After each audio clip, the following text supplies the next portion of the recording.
ما والا در فلانی گروپ هستم، این در فلانی گروپ نیست. ما در فلانی حزب هستم، این در فلانی حزب نیست. ما در فلانی مذهب هستم، این در فلانی مذهب است. بالاخره این چی میشه؟ در حالی که قرآن عظیم الشان تعلق به کدام مذهب نداره. قرآن کلام الله هست. در درس ما که قرآن درس میتیم، هر کس میتونه که درس قرآن گوش بگیره و استفاده بکنه. این قرآن رحمت برای عالمین است. متوجه هستیم؟ این قرآن متعلق به کدام مذهب نیست. این قرآن قبل از موجودیت مذاهب وجود داشت. هنوز مذاهبی که آل مشهور هستند، مذاهب فقهی، در قرن اول هیچ مذهب فقهی که آل مشهور است وجود نداشت.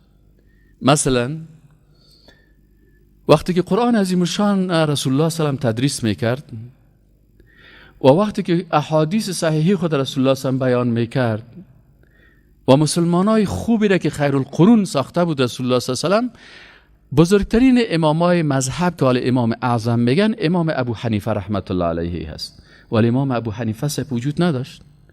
چرا؟ امام صاحب ابو حنیفه رحمت الله علیه در سال 80 هجری تولد شده، در سال 150 هجری وفات شده. خب وقتی که امام صاحب در سال 80 هجری تولد شد، چه وقت مذهب خود جور کرد که حال ما و شما به نام مذهب حنفی میگیم؟ در وادی تولد خود جور نکرد. تقریبا 20 سال 25 سال اول عمرش امام صاحب تجارت تکه میکرد. ولی چون بسیار جوان با ذهنیت بود و با فهم بود و با درایت بود، او وقت متکلمین بود که از اونا مناقشه میکرد، دلایل بسیار قوی عقلی میگفت.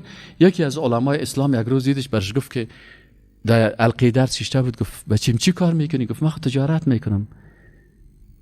گفت بچیم اگر توی وضع تجارت تکه در دین درس بخوانی، ماشاءالله بسیار لایق هستی، بسیار فهمیده هستی، بسیار مغز خوب الله برات داده.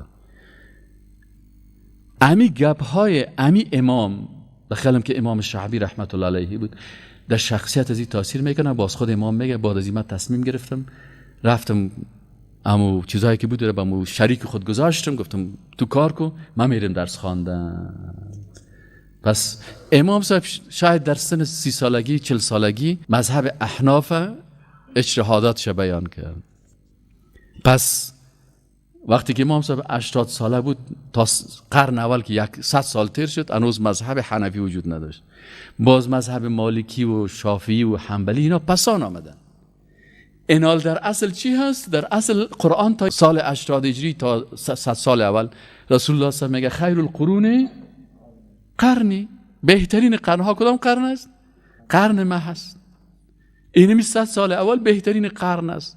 شخصیت هایشان هم بهترین شخصیت ها هستن. پس میتونه هر کسی بیاید جلسه قرآن، در درس قرآن، در دسترخوان قرآن، بدون انتماع به کدام حزب، گروه، طایفه، هیچ چیزای دیگه هم وجود نداره. چون قرآن کلام است، رحمت برای کلگی هست. و ما قرآن هم وقتی که درس میتیم مطابق کدام مذهب خاصی برای کدام شخص خاصی نمیتونیم. میتونه حتی یک گوندو بیاید می درس ما بشینه و از این قرآن استفاده بکنه.